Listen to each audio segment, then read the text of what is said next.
Jay from Alta Love. How are you? I want to talk about exposing and letting go or releasing. Um, it's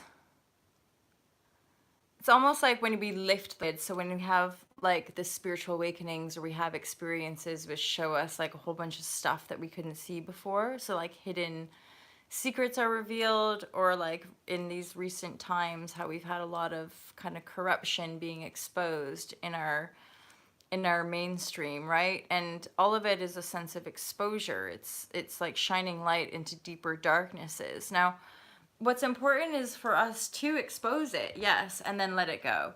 So we don't need to hold on to the painful stories of the past. We don't need to hold on to intolerable behavior, but we do expose it. And it's funny because there's this part of me that's thinking about situations I've been in, environments that I've been in, and the depth of toxicity, even when things look really nice and they appear nice and all of that, but then behind the scenes there's a lot of darkness. And it's so, to me, again, representative of like the world, the illusion of the mainstream media,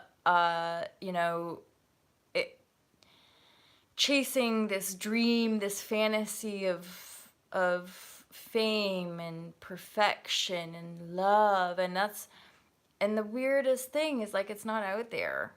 Like, all the love we seek is actually inside of ourselves as an elixir, as an energetic kind of elixir. Call it the divine spark. Like, when you're into that divine spark, you're always feeling the love.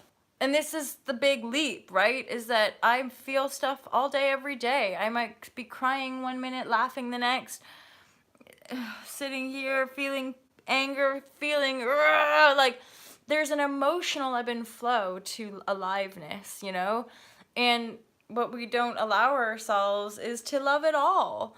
You know, if I have a trigger that sends me into a bit of a storm and I end up having to cry for a couple of hours, I'm loving myself whilst I'm crying. I'm not trying to stop it. I'm not trying to put it away. I'm not sitting there beating myself for being such a fuck up and such a crazy lady for crying all the time. I'm like, because let's be honest, if we're in there's pain. If we're crying, there's a healing that's happening. There's so much that we, I guess, don't understand collectively about our human experience that it astounds me that most of us are going around just trying to pretend like we know everything.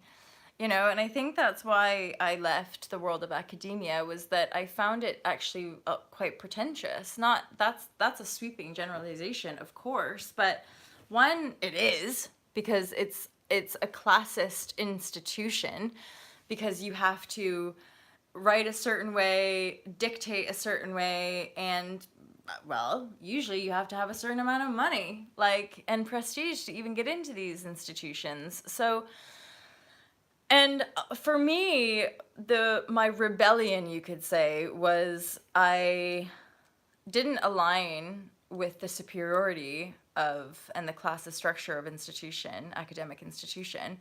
And I learned information that I was deeply resentful that I hadn't been taught this information when I was younger. And that kind of one main piece. And then I've mentioned this story before, but when I stood up in my Canadian Scholar program and told everyone that surely everyone realizes we just need a paradigm shift on the planet, and the whole class laughed at me. So these little moments were the little kind of moments that ushered me out of university. I successfully completed my first year, and that's when I decided to work and pursue acting, because if I wasn't going to get through the academics, I was going to just become a famous movie star and use my fame to speak, do this. And I guess, halfway or 5-6 years into my yoga journey, the call to speak just was brewing, and really coming through. And so I started. I think I did my first vlog back in 2012. and it was scary, and I didn't post it live like this. I didn't know how. I'd had a computer, and I probably had like a BlackBerry and a Acer computer, and then, oh no, well, yeah, actually, yeah, I had a BlackBerry, and so it wasn't until 2014 that I got my iPhone and started posting on Instagram and started sharing, I guess, live, but also like recording and editing videos. And slowly but surely, it got easier. I got more comfortable, and actually, really, in this weird way, realized like I really dig that. Like I really like doing this. I really enjoy sharing with you guys, and I see and feel more value from this than anything else I've ever done in my whole life. And it's not, nothing is set. And I think that's why I like YouTube as a platform. It gives people a voice. And it doesn't matter if there's 2 people watching or 25 or however many, when we can vocalize our insights, our desires, our without being attacked and without being told that you're wrong or you're stupid for thinking this stuff, it's incredibly liberating.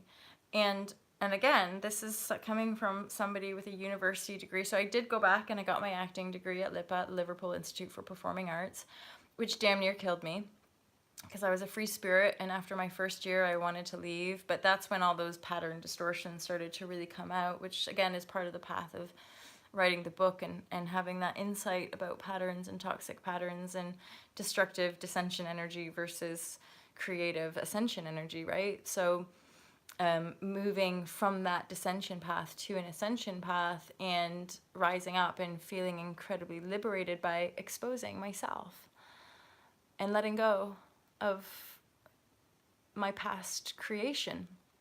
So an aspect of death and rebirth, so you could say like exposing is the death, and letting go is the birth, or vice versa. It doesn't really matter. They're just sort of frameworks for understanding creative cycles.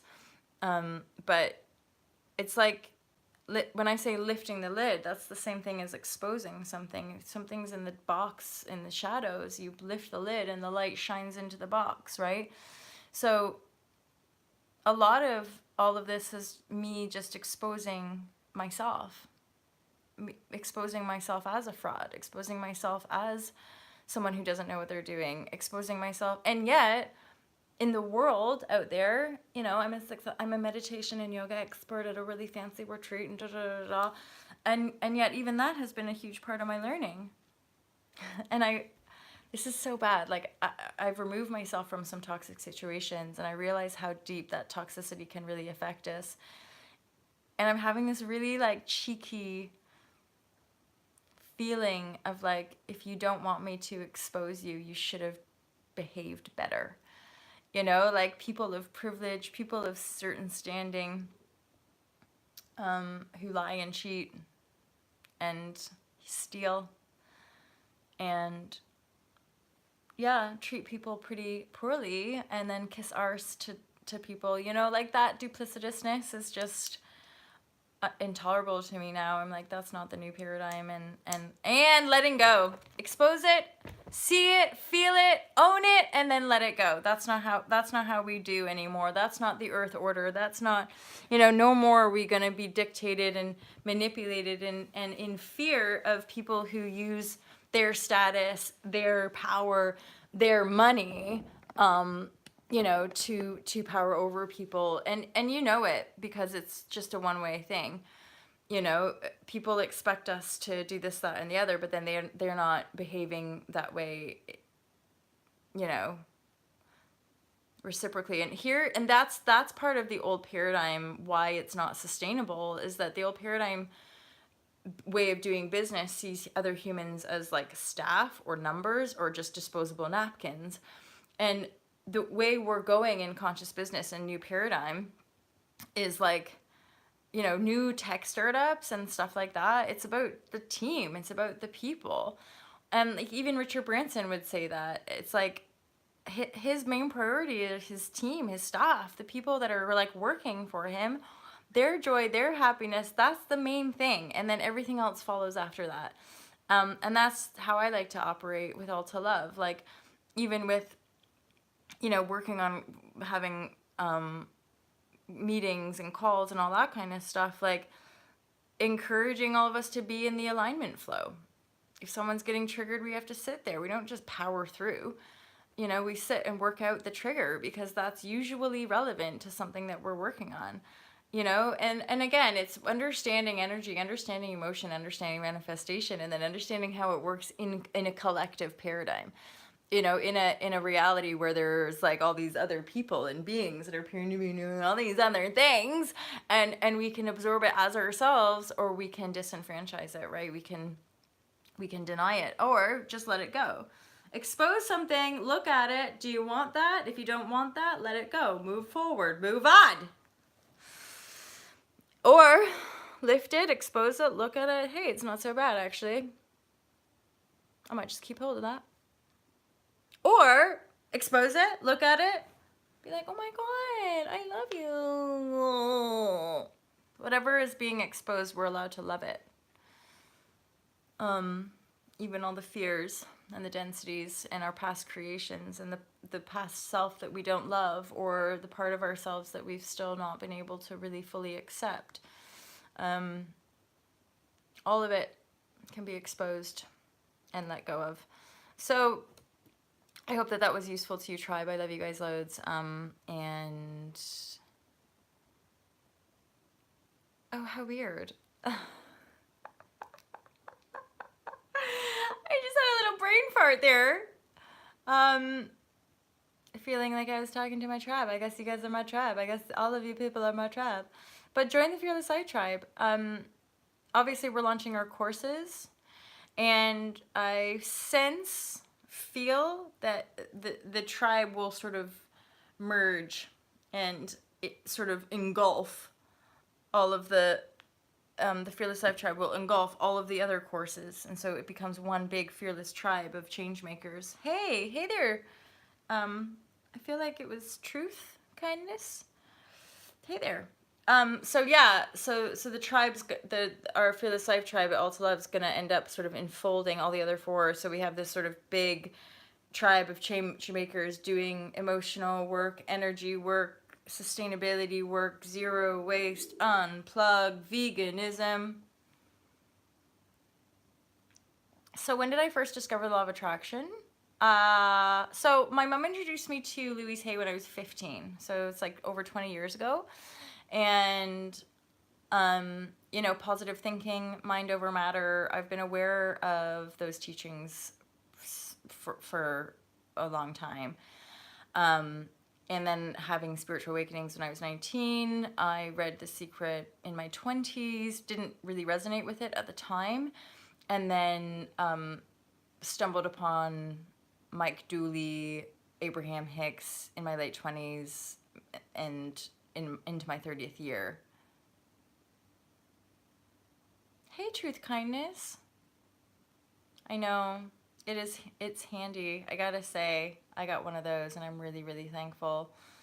I have love for you. I have love for you. I don't. No, I don't have children. And no partner. This is not a wedding ring. This is just a ring to myself, because I'm feeling into the truth and reality of divine union and partnership, and I'm transforming a lot of stuff. Exactly. You know it, don't you? You got to mirror yourself, certainly. Well, because the truth is in the heart of creation. That's the only love that there really is. So there's where I create and expand and radiate all the love, right? Which countries have I visited? So I was born and raised in Canada. I've traveled a lot in the US. I've been to Mexico, been to India, Cambodia, Indonesia, Malaysia, Jamaica, lots of Europe as well. I've been to like most Western European countries, Italy, Greece, Germany, France, uh, the Netherlands. So I've been to quite a few of those. I really want to go to Switzerland and then explore the Eastern and Nordic countries as well. It's a fair amount. Although I do know people that travel consistently, real travel folk, adventure folk that have, been so many different places. I want to go surfing in Sri Lanka. I really want to check out the Philippines as well. I don't have a huge interest in like China or... Do I have a favorite European country? Ooh. Italy is kind of special. Oh, Morocco as well. I love Morocco. But then I gotta say, this is like, I'm saying I love these countries, but you gotta always remember when people are giving you like it's always their own perspective. So the part of Morocco that I go to is like the northwest coast near Agadir. It's like these tiny little kind of surfy towns. Love that bit. Couldn't speak to Marrakesh or some of the other bits of Morocco. And then I've been to Portugal as well. Never been to Algeria. And in fact, Africa is somewhere I need to go. I do know that. I feel I don't know. Anyway, there's definitely some other little pockets of this planet that I need to descend upon for energy transmission. You were asking about what my favorite place in Europe is. Yeah, I think out of the places I've been, Italy and Greece are pretty phenom. Also because I love the food. As a vegan, I can get by pretty good in Greece and Italy with, just spaghetti and tomato sauce and really good salads and, some of their gelatos or sorbets. You can get the vegan stuff. Oui, je parle français. Mais pas très bien. Ça fait beaucoup de temps que je parle beaucoup français, alors j'oublie des mots tout le temps. Tout le temps, j'oublie des mots, je ne sais pas qu'est-ce que je fais.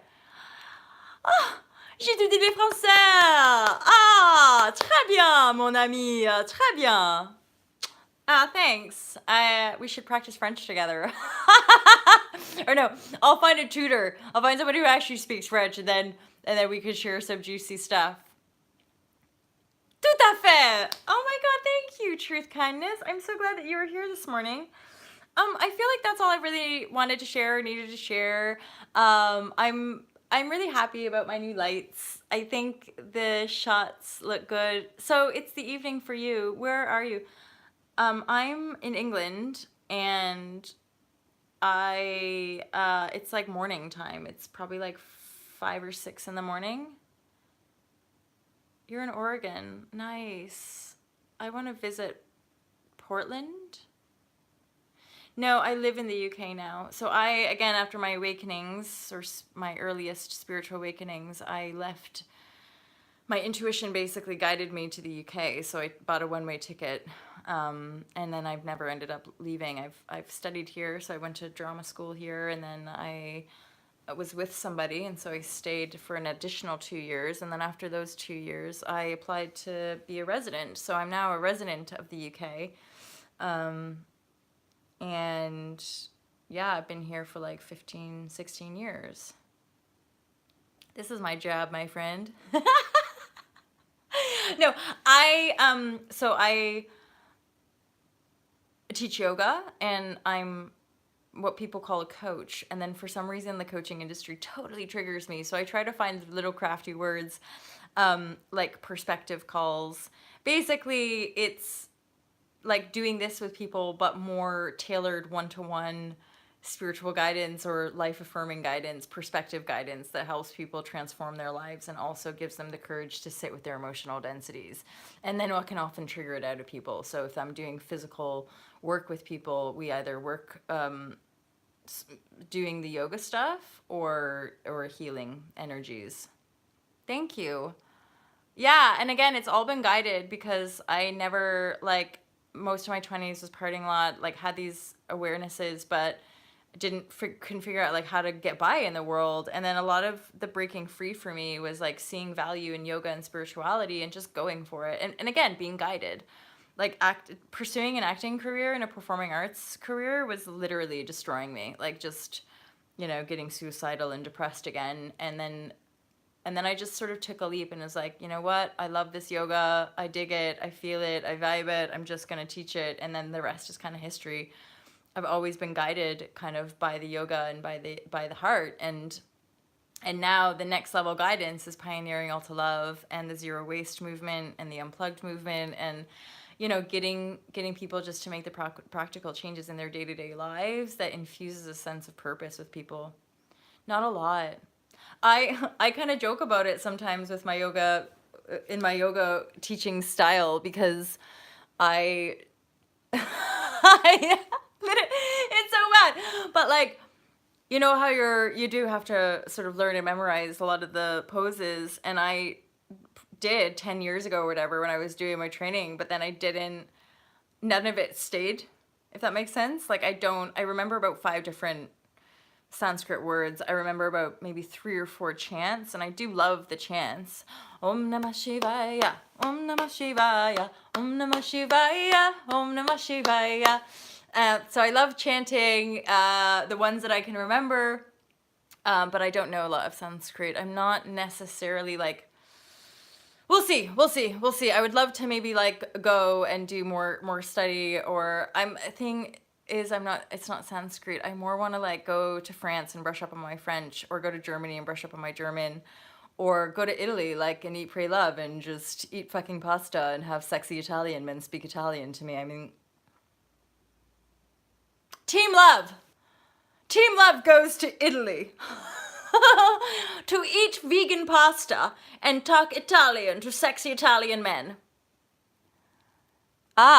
What's your tips for manifesting travel money? Feel into the intent of the travel. So like, feel into the freedom. Maybe imagine buying a ticket. Get a vision board going and get some places in the world. Here's the thing. It's not necessarily the money that you want. It's the traveling experience, right? It's this feeling of like, I'm going to go out into the world. I'm going to go do this. I'm going to do that. Now we all have the freedom to do that, right?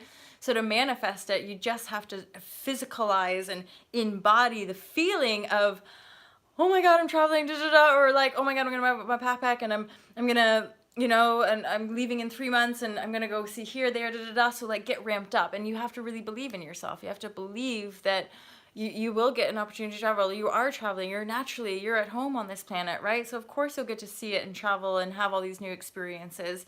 And just don't get attached to any outcome. Just don't get attached to how you think it's supposed to appear, how you think it's going to come to you. Because I can honestly say, and here's the thing about real abundance is in people. And people get tripped up sometimes, like missing opportunities because they think it should be money specifically. And I guess so what I'm saying here is that just be open to infinite opportunities, as in maybe talk to new people, or maybe go to new cafes, or maybe fill out forms on the internet that you've never filled out before, or like just be guided in maybe slightly different avenues, and then before you know it, you'll be like, oh my God, I'm in fucking Costa Rica. How did I end up here? Because that's kind of been, especially these last couple years, as the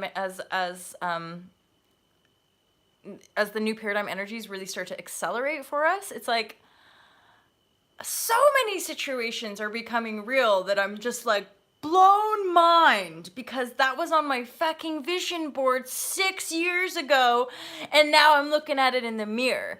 So a lot of it is the fact that our little minds, they're like, oh, not happen, so da da da.